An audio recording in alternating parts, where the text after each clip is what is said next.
from ancient cultures to today, like a thread through the needle of time, the heart appears as a symbol and source of health, wisdom, and intuition.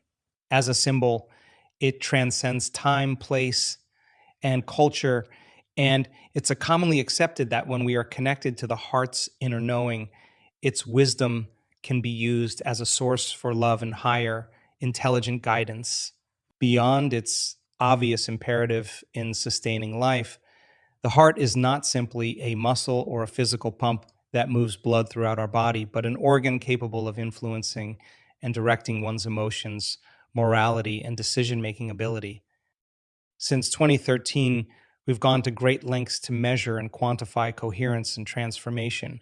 And central to both coherence and transformation is understanding the heart's role. Almost everyone knows the elevated feelings of the heart: love, compassion, gratitude, joy, unity, and so on. These are feelings that fill us up and make us feel wholeness, connectedness, and oneness, rather than the feelings of stress that divide communities and drain individuals of vital energy. The problem is that often the elevated feelings of the heart occur through chance, dependent upon something external in our environment, rather than something we can produce on demand. What we found in studying the many facets of the heart, however, is that in fact we can regulate our internal states independent of the conditions in our external environment. Just like developing any skill, it requires knowledge and practice. We know that in order to create a new future, a person needs to marry a clear intention, coherent brain, with an elevated emotion, coherent heart, with the intention or thought acting as the electrical charge and the feeling or emotion acting as a magnetic charge. This is how we change our energy. And when we change our energy, we change our energy, we change our life. It's the communion of these two ingredients that begin to produce a clear effect on matter by moving our biology from living in the past to living in the past to living in the future. Only then can we cease being a victim of circumstance and begin living as a creator of our reality. This is the process whereby we create a new personal reality.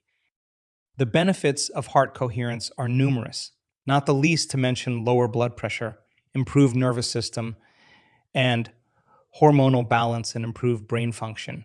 The bottom line is, if you can maintain and sustain elevated emotional states independent of the conditions in your external environment, you can access higher intuitive states that can result in a better understanding of ourselves and others, help prevent stressful patterns that occur in our life, increase mental clarity, and promote better discernment.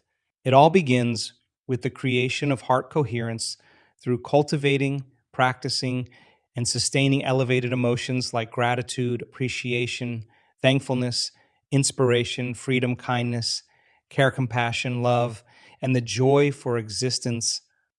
History has left in its wake an endless trail of mismanaged emotions.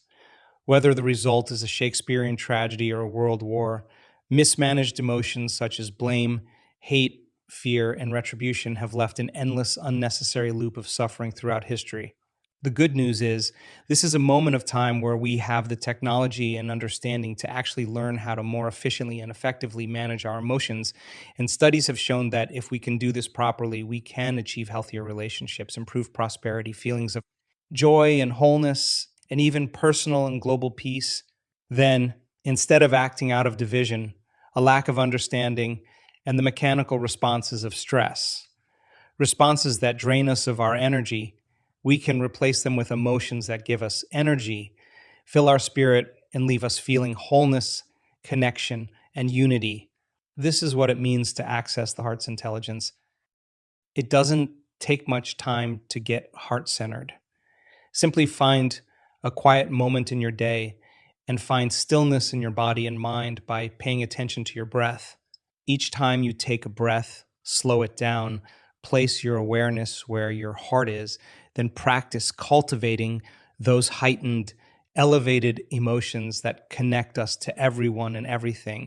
Just as we unconsciously cultivate fear, jealousy, anger, or sadness on a regular basis if we practice feeling elevated emotions every day. Who knows? It might just become how we normally feel.